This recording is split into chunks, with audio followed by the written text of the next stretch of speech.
Your boy went to Mexico, and man, I got nothing but good things. Nothing but good things. It was a trip, all right. It was exactly what I needed. Some time away from everything, literally everything, and just chilling somewhere warm on a beach by water with unlimited drinks. But with that came a lot of shit shows. So let's talk about it. There's a reason why I'm this tan. There's a reason why I got so many stories, and there's a reason why I'm peeling. But we're going to find out on this episode when we talk about traveling in a pandemic. Run the intro. I got problems on problems on problems on problems on problems on problems I solve them. I run through the money, the pressure be calling. Left on my blessings, I feel like I'm falling. The birdie is back, tell me I'm garbage. I'm going through something, that's why I ain't calling. Phone and progression, it's all that I wanted. The phone and affection, I summon and dub it. Cause I got problems on problems on problems on problems on problems on problems I solve them. I run through them. Welcome back to another episode of the Problems on Problems. Welcome back to another episode of the Problems on Problems podcast. I'm your host, Mike Santi. And this week, we're talking about traveling in a pandemic, during a pandemic, whatever preposition you want. Because, honestly, it wasn't that bad. It wasn't nearly as bad as I thought it was going to be. So, that's a big part of this. Why can I never get my microphone right? I feel like that dropped. Ooh, shit, I'm making it worse. Okay. Anyways, I digress from the story. Traveling in a pandemic. I mean... So for those of you that don't know, or if you didn't watch last week's episode, not last week's episode, 2 weeks episode, 2 weeks ago's episode 31, as if I don't remember the numbers. We talked about packing for a pandemic because not packing for a pandemic. We talked about packing for a vacation and how you would pack and all that good stuff.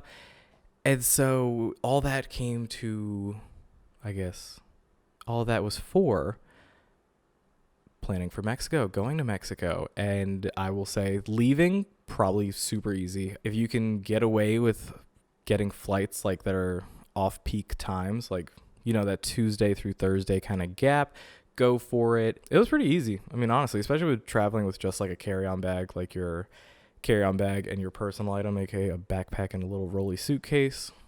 It was pretty good. It was super easy to do that. Didn't really have to worry about much with security.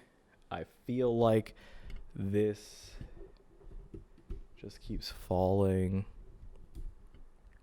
Overall, I liked it. It was a good time. And then, I mean, big shout outs to Costco Travel, shout outs to BD Experiences. I almost just said BDE. And shout out to Planet Hollywood Cancun. Yeah, for a resort that just opened up at the end of January 2021, it was mad decent. I mean, what else could you ask for? It's all inclusive, you know? So you had the food, about like 4 different restaurants. It's not like it's basically a free promo for them. It's not a paid promotion for them. I'm just saying they were hooking it up. They were doing the thing. Their staff was on point. All those like 1-star reviews and stuff like that, I can't imagine what they were about. Like, I'm sure people had like bad experiences, but from what I saw with them interacting with guests and being there, like, honestly, it's kind of hard for me to believe those 1-star reviews. Just saying. Maybe a couple of Karens were in there. I don't know. You probably were. You're not watching this episode anyways. So, returning, I would say the biggest thing that helped was the Verifly app. Again, not another paid promotion. Honestly, it's just based off of like if your airline that you're traveling with uses it. The airline we were using used the Verifly app, which made it super easy to basically, like, it gave us a checklist of things we had to get done and things we had to upload before we were able to be ready to travel back into the US. So big props to them for making it super organized and super kind of easy and kind of like user friendly to be able to get through all this stuff in order to return back to the US. Because obviously I'm here. Unfortunately, I don't get to quarantine in Mexico for 14 days. But yeah. And overall, I would say, honestly, this was going to be the original great debate, but like, I don't really care about the answer, mainly because off of personal experience, traveling internationally felt way safer, if you want to call it that, safer or cleaner than traveling domestically within the US. And that's really just because everywhere that I was in Mexico was nonstop cleaning, or every mass gathering area or hub, whether that be the airport or in and out of the city. going to and from the resort, like it was 100%, not 100%, but there wasn't a time that you didn't see somebody cleaning. It was like cleaning nonstop. And really they were, at least where we were at, they said they had lax rules when it came to wearing masks. The only lax rules that I saw were if you were on the beach outside or if you were at the pool, which is big enough to be socially distanced, that you didn't have to wear a mask in those two regards. But yeah, man, I would do it again. I'm going to do it again. Maybe not Mexico. I'll do the Dominican Republic for my birthday. Big 3-0, blah, blah, blah. We'll get to that at some other episode. We're avoiding that hard body. But overall, it was a pleasant trip. The fun part was when the shit show started because, I mean, you know, it's a resort that is all inclusive with food, beverages, alcohols. That's adults only. And I'm not saying that Planet Hollywood's are adults only. We were at the adult scene for Planet Hollywood, which is like a separate kind of campus that you still get, you know what I mean. It was a separate section of this resort that was just adults only. It's the fastest way to die, honestly. Like if there was a formula for you to die, it would be all-inclusive resort with alcohol and food, adults only, death. And we saw something close to it. Yeah. We definitely saw a lot of things close to it. So I'm going to try and get through these in in as chronological an order as possible, in the sense that they all happened on the same day, and I feel like this is the perfect day for everything to happen. So on day 3 of this trip, it was like a 5-day trip. On day 3, we decided, we being me and the 2 other gentlemen that I was on this trip with, you know, names won't be anything.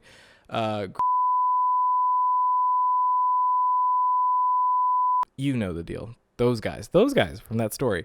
But yes, day 3, we decided to rent a cabana because renting poolside cabanas with a server all day was hella cheap. I'm not going to tell you the price because, you know, subject to change. Plus, I think we got like some discounts because I spoke Spanish and they just were thankful that someone was speaking their language, my language. Thankful that we were speaking the same language. Boom. That was a bad one. Better one. But yes, so we got a cabana. And the thing with these cabanas was that it had an indoor area that had like a couch, TV. You could pair your phone to the TV and play your own music if you didn't want to hear the music that was coming from the bar. And it had its own mini pool that was on, basically it was pool here, walkway or pool deck where people had like chairs and stuff like that, and then mini pool attached to the cabana. And it was perfect because that day 3 was the pool party, which I really want to feel like or say that they had a pool party every day, but this was like a special one apparently. So they had like Brazilian carnival dancers, they had drums, they had a bunch of stuff. They always had a DJ at the pool, which was kind of nice, but I digress. Day 3, we're in the cabana, and you know, drinks are flowing, people are eating, we're having a good time, music is playing, and you know, it starts to, people aren't really pacing themselves. Let's call it that. People aren't pacing themselves. And I mean, female number 1, she was with her group of friends. I would say they're in their young 20s maybe. And we had seen them around the resort, like drinking, having a good time, kind of keeping to their own cluster of friends. And then another group of young 20s males approached them. Kind of, they had their own little like cabana on the other side of the pool.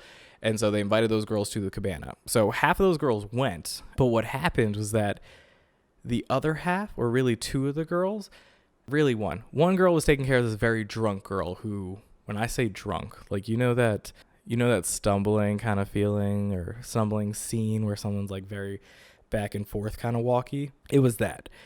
And the sober friend, or the nanny of the friends, she had sat down this woman to basically sit and chill. And she was good for about, I would say, 30 seconds. And then she kind of flipped on over, and disclosure, graphic content to follow. She was yakking all over the place. Like, just, so gross. Just gross. Yeah. You know the deal. Just vomit everywhere, but on a pool deck.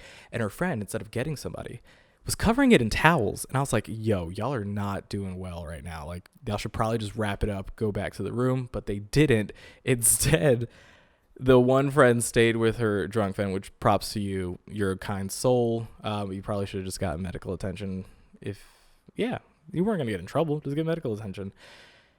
And so she stayed with that friend while her other friends were at this other cabana with a bunch of other guys, like living it up. I would say maybe 1 to 2 hours later from this event, we'll say 3, a handful of hours later, we're sitting there and in like the day's winding down. Now, mind you, this is like mid-afternoon when this girl had her episode. The day's winding down, and we had seen this couple, which, mind you, there's not that many people at this resort to begin with, so you kind of see familiar faces and familiar groups of people. We had seen this older couple, and by older couple, I mean like we're not talking like silver sneakers older or retirement age. Like, these were just older than me, so I would say maybe 40s or 50s, if that. I would honestly say like late 30s, early 40s. This is what they looked like. And it was just a couple, a guy and a girl, just chilling, doing their thing. Homegirl. I saw my man carrying this girl out, or like of the pool, like walking her out of the pool. She could barely stand up. She could barely make it up the steps. And I will say, disclaimer, no one gets hurt in this episode. But as this woman's going up the step, she goes face first back into the pool, and the guy who's still drunk, like her husband, I assume, or her boyfriend, whatever, he falls on her. So she's basically like in maybe like a foot of water, and he like tumbles on her, and then in comes the crowd and the staff and everything like that. Which, mind you, if you're not a medical professional, I know you're trying to help, but like, you might make it worse. Just wait for people to, like, you can help get this woman like back up so that she's breathing, but like, don't try and move bodies. Because what ended up happening is that about like four people moved this limp life or limp body of this woman out of the pool until she was able to like regain consciousness, kind of thing. By then, not a lot of time has passed between the falling on the pool and people like carrying her out. Her husband had walked her over to one of those chairs, and then the medical staff had brought a wheelchair to like take her to the clinic and see. I could only assume it's alcohol poisoning. You know the deal. But yes, around that time, while that's happening, that commotion's happening, another couple, guy-girl couple, they come over to around where girl number 1 is passed out, like sleeping on this lounge chair. And there's like one seat left, and the wife of this married couple, she asks a woman who's sitting down if it's okay that her drunk husband sits next to her or near her on the chair next to her. She's like, yeah, sure. It's not going to be for long. We'll be fine. This man proceeds to vomit his entire soul, which, based off of the color of that, you need Jesus, because that shit was jet black. I don't even know what you were drinking that would cause you to vomit just black, or eating. But yeah, go talk that up with the Lord, because you need to get right with the Lord after vomiting that stuff. But all this to say, 3 shit shows in one day. If you're on a vacation in an all-inclusive resort, just drink more water, okay? So we'll take a break. We'll do the whole P.O.P thing, and then we'll wrap this bad boy up. P.O.P, all the time. And we're back. So, great debate time. Yeah, there's not much else to say about the other stories. Yeah, let's just move on to the great debate, because the AC's off. I'm getting sweaty. I think you can see me starting to glisten on camera, so let's keep it moving. Last week on the great debate, last episode, we asked you, what did we ask you? Oh, we asked you, what's the best way to pack? And 40% of you said the fuck it method, which, to the fuck it method people, I feel you. There's a lot of different like nuances to that, and your life is chaos, and you kind of want to keep that theme going. So by all means, continue it. Say fuck it. If you're in the small category of people that said fuck it, that like are just gonna buy clothes when you get there, goals. Good job for you. Keep doing your thing. 30% of you said packing cubes. 25% of you said vacuum bags. That's not true. 25% of you said rolling. and 5% of you said vacuum bags. So the vacuum bag people, even though I've been there before, maybe you're just packing too much at this point. Like, look into it, take a little look-see into the soul. This week, I was going to ask you originally, do you feel that it's safer do you feel like it's safer in the pandemic to travel internationally or domestically? But like I said, I don't care. What I do want to know from you guys is toilet paper, under or over? And I asked that because this resort had weird toilet paper. I would say this toilet paper had dimples in it. Don't ask me how. If you've ever seen it, you know what the deal is. But also the other day I saw that there was like this conspiracy theory that the patent for toilet paper was so that manufacturers knew that if the toilet paper was over, you would use 30% more toilet paper than if the toilet paper was under. And so they printed designs that would only show up if you laid the toilet paper over so that you would use more toilet paper. I don't actually know if that's true or not. I've done zero research in it, but let me know. What do you think? Toilet paper, over or under? I myself am an over guy. That's not even English. I myself am an over guy, but to each their own kind of thing. Even though I still think people that roll it under are psychopaths, but just don't kill me. But let me know in the polls, let me know in the comments, and we'll talk about it next episode. And that's not even English. And with that, we move over to the Friday follows. This week we're doing not even businesses at this point, because there's too many cool people out there, individuals, I should say, that are doing bits, doing the thing. Starting with 2Gs and counting. Garrison is killing the game when it comes to artwork in and around Charlotte, even in South Carolina. If you haven't seen his work yet, definitely go to 2Gs and counting on Instagram. But you could also see his artwork on the What the Fries mural at their new brick and mortar store. They're also opening this week. I think this comes out the day after they officially open, so go hit them up. I know you guys have been waiting in line for their food truck and stuff like that, but this is your chance to go in the store and actually have a lot more things and some crazy menu items that I've been seeing pop up. Little sneak peeks here and there. But yes, he did the mural for that store. He also does a crazy amount of amazing anime artwork and animated artwork. So not just Japanese anime, but a lot of good stuff in that medium, specifically painting. So go check him out at 2Gs and counting. And with the next shout out, we're going to shout out Beers with Kate. Why? Because why not? Now that good old Coop, Governor Roy Cooper, has lifted a lot of things and he's lifted the curfew on alcohol sales, why not drink more beers? And this lady is killing the game when it comes to drinking her way through Charlotte. So go follow her at beers_with_Kate on Instagram. Check out what she's drinking and maybe you'll like some of those suggestions. But that's it for this week's episode. I'm sweaty, but you know the deal. Make sure you like, comment, subscribe on the page. Leave me some love. Please like this video. Do that here. Follow us at Problems on Problems Podcast on Instagram, at Problems_pod on Twitter. You know the deal. Follow your boy, Mike Santi 18 on all social media. And like I always say, guys, if it's not a good time, hope it's a good story. And I will see you next time.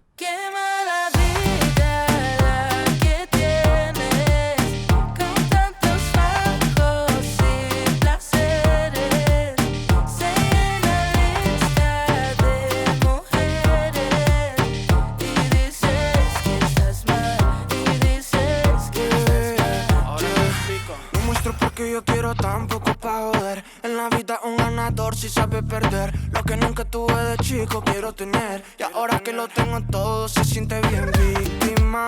Es que no es mi culpa que no tenga nada. Trabaja de